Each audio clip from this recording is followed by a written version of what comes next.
Welcome to Caracomp Insider, where high-tech facial recognition meets real-world intelligence.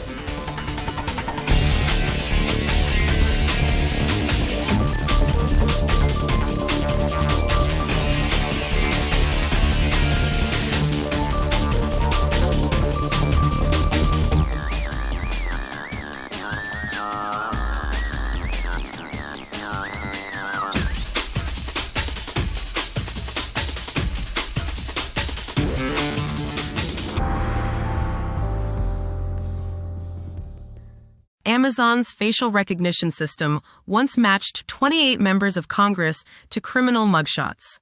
That wasn't a hack. It wasn't a glitch. The system was running exactly as designed, just with a default confidence threshold that nobody questioned.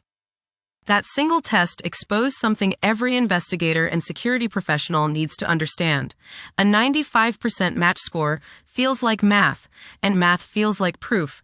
But across a database of 10 million faces, that same 95% score produces roughly 500,000 false candidates. Today, we're walking through the invisible process between the moment an image enters an algorithm and the moment a result comes out, because there are at least 3 separate gates in that process, and each one can fail independently. So what actually happens behind that confidence number? A confidence score measures similarity between 2 biometric templates, basically 2 mathematical maps of a face. It runs from 0 to 1. A high score means the algorithm thinks there's a strong likelihood 2 images show the same person. But likelihood of what exactly? The algorithm doesn't know if the image is a deepfake. It doesn't know how many times the file's been recompressed. It doesn't know if the lighting shifted. It's reporting its own certainty, not the evidence's reliability. The article's analogy nails this. A confidence score works like a speedometer. It tells you how fast the algorithm thinks it's going, but it can't tell you whether the road is wet, whether you're headed the right direction, or whether the speedometer itself was calibrated correctly. Investigators trust these numbers because they look objective. A 95% match sounds scientific, but according to NIST testing, false positive rates across demographics vary by factors of 10 to beyond 100 times, depending on the specific algorithm. That's not a system-wide accuracy problem. It's a per-algorithm, per-demographic phenomenon. And more accurate algorithms show smaller demographic gaps, which means the tool you choose changes the outcome dramatically. So what catches the fakes a confidence score misses? Deepfake videos work by splicing a synthesized face region onto an original image. The neural network doing that synthesis can't guarantee the original face and the fake one share consistent facial landmarks.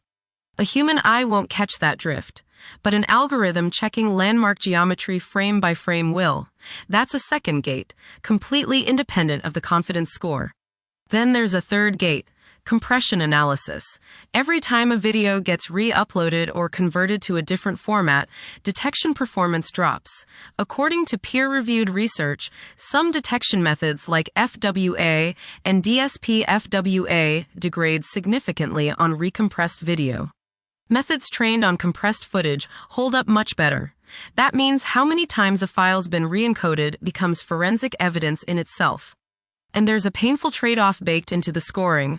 Raising your confidence threshold to 95 or 99% does cut false positives, but it introduces more false negatives, real matches the system now misses.